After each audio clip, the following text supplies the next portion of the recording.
8:30, Nashville's Morning News on Super Talk 99.7 WTN. We got Eric Trump on the line now. And Eric, welcome to Middle Tennessee and Nashville. How are you? Dan, it's great to be on.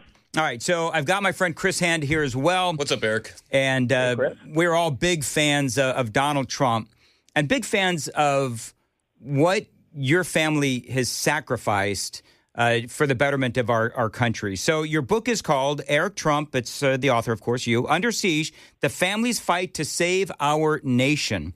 Now, I've got so much I want to ask you, but let me ask you this. We're now, into your dad's second term. Have you been surprised at just how deep and devious the swamp has been? Oh, there's no question, guys. I mean, there's no question. I'll never forget my father called us into the office, right? And he goes, kids, I'm going to run for president. Let's do this, right? Let's do it as a family. We'd done everything together, whether it's, obviously build a business or, The Apprentice, and all of a sudden we were about to get into politics together. We always fought together and he said to us, he goes, we're going to learn who our true friends are. I'll never forget him saying that. Kids, we're going to learn who our true friends are. And by the way, they're going to hit us in ways that you could never possibly imagine. And God was you right, guys. And I wrote the book, right? I mean, I came up with the name Under Siege before Butler. And I mean, they did everything. 12 minutes after he was sworn in, the Washington Post comes out with an article. This is when the impeachment of Donald Trump begins. And that's exactly what they did. They impeached him the first time. They went after Kavanaugh. They impeached him the second time. They made up the dirty dossier. Hillary paid for it. They made up the Russia collusion hoax, right? I was right in the middle of that. I was the guy getting the calls, we have secret servers in the basement of Trump Tower that are communicating with Putin and the Kremlin and Russia. It was all made up. They weaponized every attorney general, every district attorney in the country to come after our family. They leaked our tax returns. They silenced us. They gagged us. 91 different indictments. They took my father off of Twitter, Instagram, Facebook, YouTube. They let the Ayatollah, they let Boko Haram, they let everybody stay on these channels, but no, they ripped him off like an absolute dog. They went after, I became the most subpoenaed person in American history, 112 subpoenas. I have no laptop from hell. I have no illicit drug problems. I have no, and then they tried to kill him. They tried to kill him in Butler. Then they tried to kill him at the golf course again. They put our family, they put our nation under siege. That's what they did. They wanted us gone. They wanted us off that stage. They didn't want our voices to be loud, no different than you saw with Charlie Kirk 2 weeks ago. They wanted us gone. And I would have never guessed, guys, that the swamp could be that mean, that vicious, that ruthless. They tried everything, and thank God they lost. So, I mean, you've outlined the nonstop chaos, which we've all witnessed with our own eyes, but I wonder how the family has stayed grounded through all this, especially given all the young kids in the family. Like, I'd understand it's kind of easy for you or Don Jr., easier, but for the young kids in the family, how are you keeping them grounded through the middle of this? Well, I think, first of all, anybody who's young, you keep them the hell away from the fight, and frankly, you hide them from it. I don't think it was lost on either of my children as I'm sitting next to my father in New York, for months on end in courtrooms. By the way, we've won every single one of those court cases. I mean, we lost them all at the first level. That we won them all in the appellate courts. They were all thrown out because they were all nonsense. But they saw me sitting there next to him every single day. I think they're probably a little bit numb to it and probably don't quite understand the way the world truly works.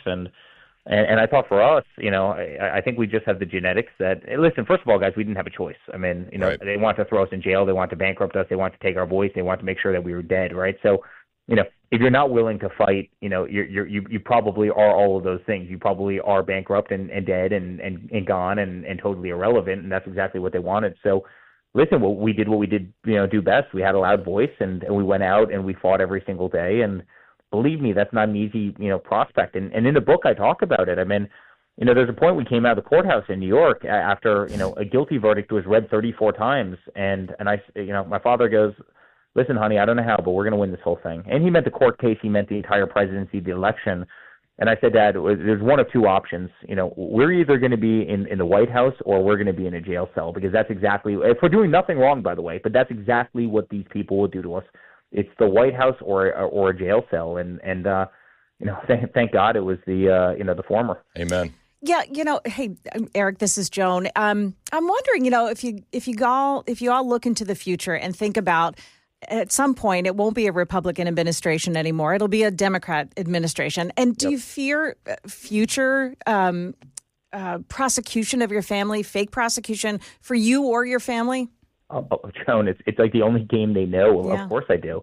And by the way, that's so sad, right? They know two games, and the two games they know is corruption and identity politics, right? I mean, you remember my father, ran for the first time. He's anti-Semitic. It's like, it's kind of funny because I have a Jewish sister, and my father's been the single greatest president for Israel, as you saw last night with this whole, peace deal. But, and then he's a sexist. Like, that was kind of funny. Like, his first campaign manager, Kellyanne Conway, was female and won the election, and then Susie Wiles, is female. The only two times that's ever happened in our nation's history, and then he's racist, and I mean, they did they've tried to use identity politics, and they've lost that game. And when they lost that game, they tried to use corruption, and fortunately, they've lost that game as well. And in the process, by the way, they've negated actually the voice of the mainstream media in this country, which is totally irrelevant. Like, independent voices like yours are winning the day now.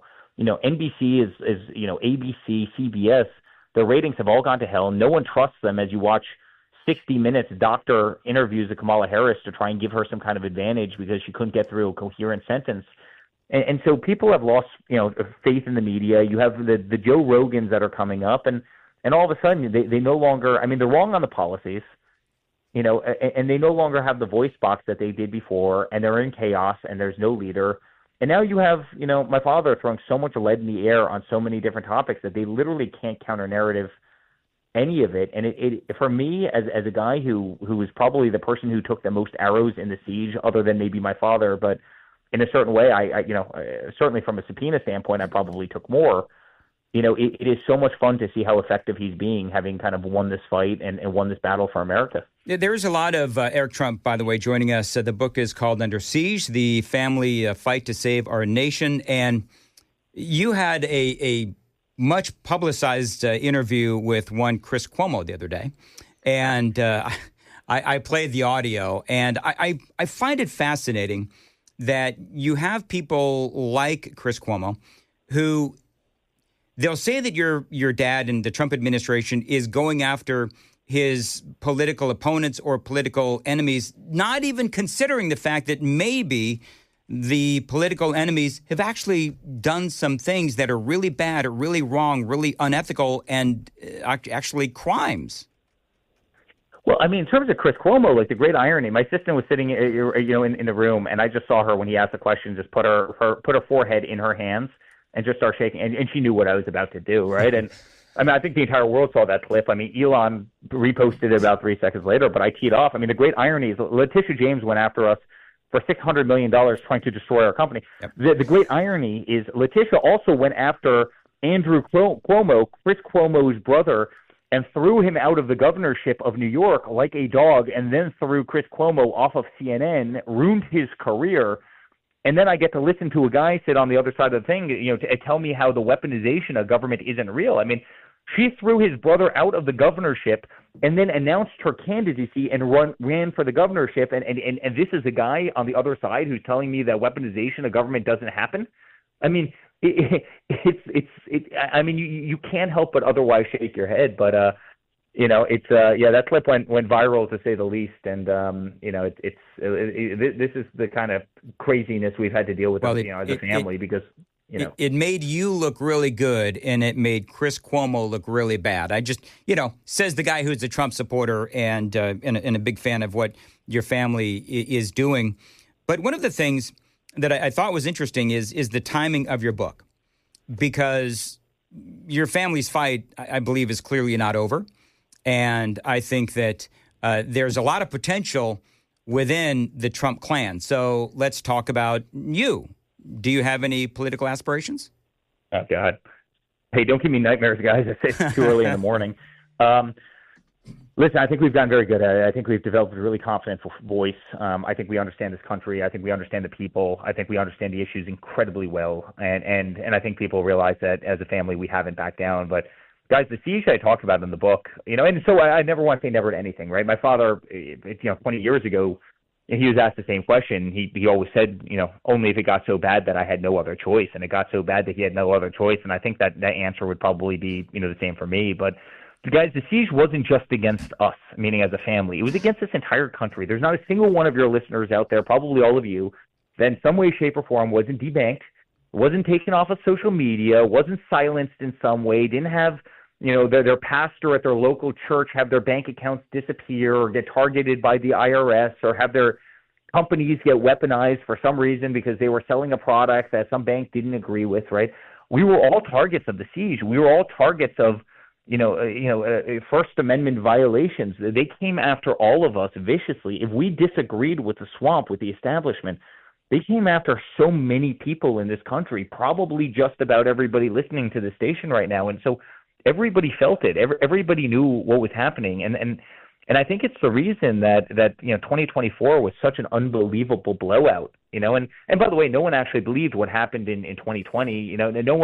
No one actually believed that Joe Biden, a guy who didn't leave his basement, got 16 million more votes, than Barack Obama did, charismatic guy, whether you like him or not in 2012, really, and so people were pissed off in this country and people came out and it was the greatest resounding kind of comeback in history. And my father, I'm going to end with this, but my father wrote a great book. It was, The Art of the Comeback. It was first The Art of the Deal, The Art of the Comeback. I mean, you want to talk about the art of the comeback. 2024 was truly the art of the comeback because everybody counted him out. And it was one of the great victories ever. All right, so Eric, I've got to ask, how much time do we have with you? You gave that. Yeah, I'll end with this. Do we have a couple more minutes or no? They never told me if there was. Okay, good. Let's do it. Come on. Well, I got a question for you. So you kind of laid this out a moment ago. It is a little bit bigger than your dad at this point. When did you guys realize that this wasn't just about your dad, but this is a cultural fight that we're in this country? Yeah, I mean, when they started letting, men my size swim in women's sports, why don't we start there? When they started letting 6'5", 215-pound guys swim in women's collegiate, sports, that's when I started realizing it's a cultural fight. When they weaponized the IRS to go after churches in this country, that's when I realized it was a cultural fight. When they were handing our entire country, the keys to our nation, the keys to our economy to China, that's when I realized it was a cultural fight. I mean, when they were weaponizing every aspect of the government, including, by the way, the Democrats' process over there. I mean, look at Joe Biden. They threw Joe. No one even talks about this, guys. They threw Joe Biden out like he was a dog.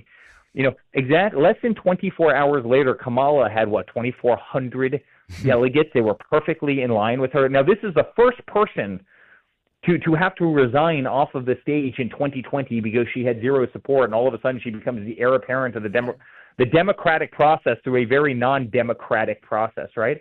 This is a cultural war. I mean, they've targeted our free speech. They've gag ordered us. They've censored us. They've influenced social media. They've gone after, again, our religious institutions. They've gone after our family values. They've gone after, our children. They've tried to indoctrinate our children. They've tried to teach revisionist history in class. They've tried to confuse our kids as to whether or not they're boys or girls or something in between. They've destroyed they certainly destroyed our economy. Look at inflation. Look at gas prices. Look at energy prices. Look at consumer confidence under Joe Biden. Yeah. Guys, it was all going to hell. Our military was going to hell. We had the lowest recruiting numbers in the history of our nation when Joe Biden left office. And then guess what? Under Hegseth and my father, in 3 months, it went to the highest. That's when I realized that they were trying to destroy this nation. And that's why we fight so damn hard, guys. We don't need this job. The last thing I need to be doing is running my mouth about politics.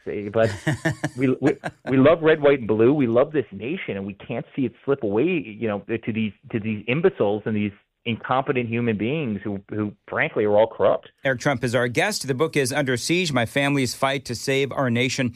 Eric, sometimes when you are in the middle of something, you don't realize how important it is that you're doing. Does your dad or you or the family or the administration, do they realize how historic, in my opinion, this administration is going to be? Yeah. By the way, it might be the best question I've had in a very long time, and the smartest question, because I actually think about that internally all the time, but I very rarely voice it. It's I mean, looking back at the fight, it's hard to believe what we've accomplished and what's come of it. I mean, you have peace in the Middle East as of last night because of everything we accomplished. Praise God. This would have never happened had we had not won, right? Mm-hmm. You have the greatest economy in the history of the country right now by far. It's because of what happened, and you certainly wouldn't have had that before. I mean, you saw the jobs numbers under the last administration. They were lying. They lied about 800,000 jobs. So So 100%. At the same time, I think you're so desensitized to the fight. It's just like we become soldiers in the fight, and sometimes we often forget almost who we are and the meaning behind what we're doing. But guys, that's not just us, right? I mean, we're all part of the fight. This entire country, the entire MAGA movement, this wouldn't have worked without your voice. This wouldn't have worked without my voice. This wouldn't have worked without Charlie Kirk's voice. This wouldn't have worked without the voice and the backbone of every single listener, that you have, that was probably loud at work, when they were skipped over for a promotion based on some DEI nonsense criteria. And, I mean, the entire country at this point has spoken and has spoken decisively. And so, yeah, sometimes I think you have to pinch yourself. You do. You have to pinch yourself and step back and try and look from above. Sometimes you spend so much time fighting that you actually forget that you're in the ring, if that makes sense. And, it's one of those things I probably have to do a better job of. But, I think we were put here for a purpose. And, I certainly hope and think that we'll remember us fondly for the fight that we've undertaken. Absolutely. So you mentioned it's kind of been like an all hands on deck effort. Who's been the most underrated ally in this movement for you guys, and who's been the most overrated critic? Oh God, underrated ally actually until his assassination probably would have been Charlie. I mean, I remember Charlie coming to my office. He was 21 years old, and he told me about how he was going to change the student bodies of every college in the country and change the hearts and minds of all college kids. And I'm not saying I want to roll my eyes because it was, smart guy, very smart guy, great mission, but you're saying they're saying, wow, that's pretty lofty, aspiration. So certainly Charlie, I think would fill that, that first category. Now I think, post what happened to him, I think he's gotten the credit that he deserved. Yep. In terms of people that are overrated, guys, how much time do you have? I could go through a list of the amount of people who do absolutely nothing, but will show up to the black tie events, and pretend to be something, they're not. And so, I mean, that list is, as they said in Top Gun, it's long and distinguished. But we would be here all day. So let me ask you one more thing. You and Laura seem to have such a terrific, close-knit family. So you've got all this chaos going on around you all the time. What keeps you two grounded with your family? So she's the best Trump by far. She's killing it. She's just so great. I mean, she never came out of politics. She was in media before. She was a producer at CBS, when I met her, but on the good side of the table. And, she did a lot at Inside Edition. And, she jumped into a political fight and just had an amazing voice. And my father asked her to take over the RNC, and she was mocked by the Democrats. Oh, ha, ha, ha, look at this, nepotism. Laura Trump's going to take over the RNC. And then she cleans their clocks, right? I mean, she absolutely cleans their clocks. But, the greatest mother you'll ever imagine, despite everything she does, the shows, the RNCs, the everything. I mean, it takes the kids to school every morning, picks them up, never misses a soccer game. I mean, she'll wake up at 3:30 in the morning to make sure she can accomplish everything she needs to in other parts of her life, but she never skips. I mean, she's Wonder Woman. She really is. She's an amazing wife, amazing mom. Love that. Obviously has an amazing career, and it's very hard. All right, so I'm going to say something. Maybe it's very hard to do all those things. We'll make sure she gets a clip of this, just so you'll have a great weekend. Yeah, by the way, I won't be in the doghouse if she hears this. Exactly. And by the way, and Trumps are very good at being in the doghouse. All right, let me ask you this.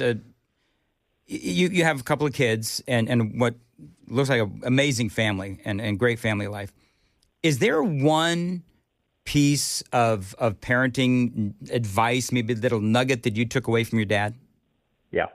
Give your kid a job and don't give them free time. I mean, it's very simple. It's like that's what I think. I had a mom from communist Czechoslovakia, tough as hell. I mean, you want to talk about tough, almost Olympic skier, put up with zero nonsense. I mean, zero. Beat the crap out of us if we stepped out of line, which is exactly what all of us needed as type A kids, right? And obviously my father, it was tough and, expected the best. He was tough in a very different way.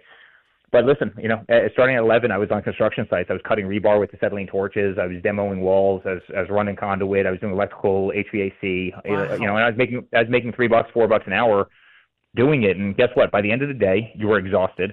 I worked for, a stonemason crew for a couple summers, and literally they'd laugh at you if you wore gloves, right? Like, they'd give you a couple drops of olive oil. They were Italian guys. They'd give you a couple drops of olive oil at the end, and olive oil could cure cancer in these guys' eyes. And no, at the end of the day, first of all, you didn't want to go out because you were exhausted, you were tired, you just want to go to bed, right? So that took up your time. Second of all, it taught you a skill. Third of all, if you worked your butt off all day and you made $30, the last thing you're going to do is go buy a handle of vodka, or you're going to go, buy some illicit drugs. I mean, Hunter Biden probably could have taken these lessons, to heart, but it's why none of us. I mean, I think universally, even Hillary Clinton will say this, as much as she probably can't stand any of us. She's always said that Donald Trump raised great hardworking kids, who are smart, and not a single one of us ever went off the rails. So I think I'm trying to emulate it. I think it's a harder recipe to emulate than it sounds, but make sure your kids are always doing something productive. Make sure they don't have idle time, especially if they're type A, and make sure they have a job. Teach them a trait and teach them that early. And the best thing that ever happened to me, my father was an amazing father, and put up with zero nonsense, and expected a lot from his kids, and expected his kids to work hard. And that's who we still are today. It's ingrained in our DNA. Love it. Okay, I've got one last question. Of course, we all know about the Hamas-Israel peace deal that has been negotiated. Is still working on it. Did your dad care about the Nobel Peace Prize or not? I'm pretty pissed off about this whole thing because I think he should get it. I actually tweeted it last night. You retweet this if you think Donald Trump should get the Nobel Peace Prize, and it was retweeted like millions of times. And yes, he should get it. I mean, guys, I've personally been there. It's really funny when you're inside the ecosystem, you see a lot of things that just aren't apparent on the front pages. I've seen my father stop wars. I've seen him call leaders when people are literally launching artillery shells across some invisible line between two countries, and say, listen, you're going to stop this. And there was one this summer. I was there for it. Then he calls the other guy. You're going to stop this. America's your largest trading partner. Honestly, we're not going to take it. You're going to stop this. We're not going to have death. We're not going to have destruction. Right? I mean, he's stopped 5 or 6 wars this year alone, and then you add obviously last night. Not to mention making sure that Iran never got a nuclear weapon because they would have used that against the Western world and killed unthinkable amounts of people, et cetera, et cetera. And yet, Barack Obama is the one that's getting Nobel Peace Prizes. I don't understand. The people who bring us into these 2-decade-long wars are the people getting these Nobel Peace Prizes, yet the people who work tirelessly to keep us out of war are overlooked every single time because of the committees and because of the politics behind it. And he deserves it. And I think the committee for the Nobel Peace Prize will literally be, I mean, they'll be laughed at if they don't give to him at this point. Everybody knows that he's the impetus behind peace in the Middle East, behind the Abraham Accords, behind the ending of so many wars. I mean, that's been his entire mantra. And by the way, the safety and security of streets around this country, as you saw in Washington, D.C., I think if he didn't get it, I think the Nobel Peace Prize process would become a laughingstock to the entire world. So ultimately, I think he will. Fingers crossed. Eric Trump, the book is called Under Siege, My Family's Fight to Save Our Nation. Thank you for taking the time out to speak to folks in Nashville, Tennessee, and good luck with the book. Yeah, man, we appreciate it. I love being on. All right. Eric Trump. Eric Trump. Hey, can you, Mason, can you get that audio bite where he said that was the best question that he's been asked in a long time, the question that I asked? Can you put that on a little thing? Because, did he say that? He did say Isolate that. Oh, whatever. Joan Jones, you heard him say that. I'm very happy that you asked him the question about the Nobel Peace Prize. Good for you. Thank you. Very good. He is really well-grounded. Like, I do like Eric Trump. Also, low-key, shout out to Dan, because Dan sends me a text the other day, and he's like, I got Eric on. He's like, you're in on it. And you didn't have to do that, so thanks for letting me and Joan me butt too. into the interview. We appreciate you, man. Yep. Absolutely. For sure. Well, I appreciate you.